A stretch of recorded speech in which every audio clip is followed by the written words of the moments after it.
राजाओं का वृत्तांत पहला भाग अध्याय 9।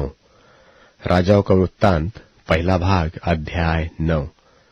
जब सुलेमान यहोवा के भवन और राजभवन को बना चुका और जो कुछ उसने करना चाहा था उसे कर चुका, तब यहोवा ने जैसे गिबोन में उसको दर्शन दिया था वैसे ही दूसरी बार भी उसे दर्शन दिया। और यहोवा ने उससे कहा, जो प्रार्थना गिड़गिड़ाहट के साथ तूने मुझसे की है उसको मैंने सुना है।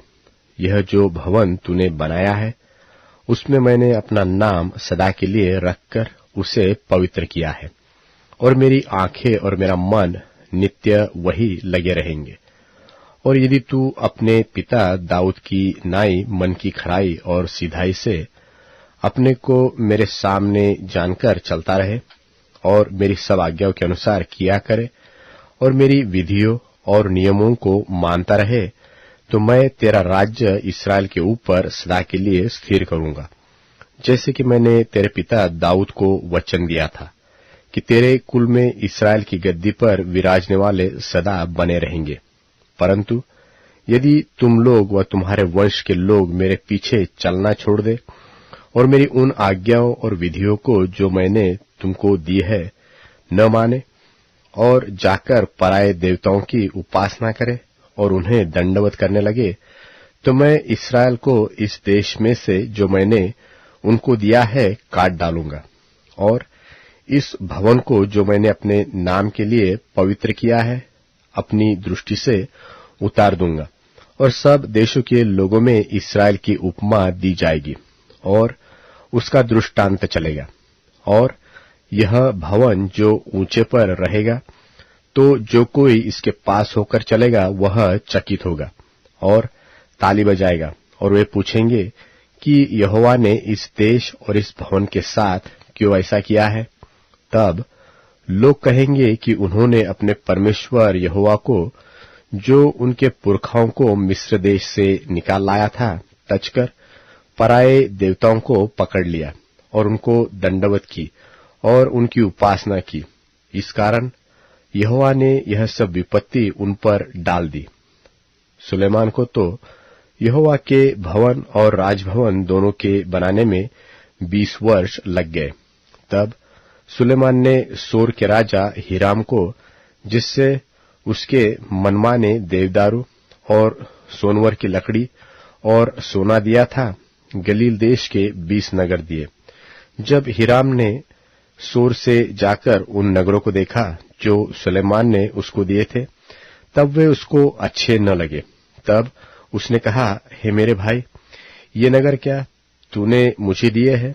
और उसने उनका नाम कबूल देश रखा, और यही नाम आज के दिन तक पड़ा है। फिर हीराम ने राजा के पास 60 किक्कार सोना भेज दिया। राजा सुलेमान ने लोगों को जो बेगारी में रखा, इसका प्रयोजन यह था कि यहोवा का और अपना भवन बनवाए।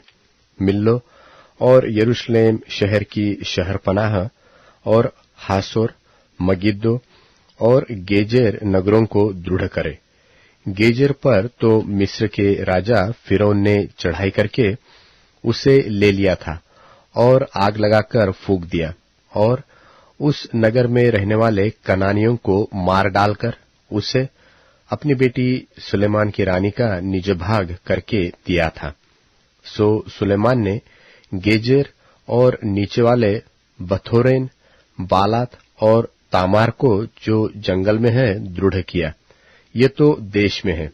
फिर सुलेमान ने जितने भंडार के नगर थे और उसके रथों और सवारों के नगर, उनको वरन जो कुछ सुलेमान ने यरूशलेम, लबानोन और अपने राज्य के सब देशों में बनाना चाहा, उन सबको उसने दृढ़ किया।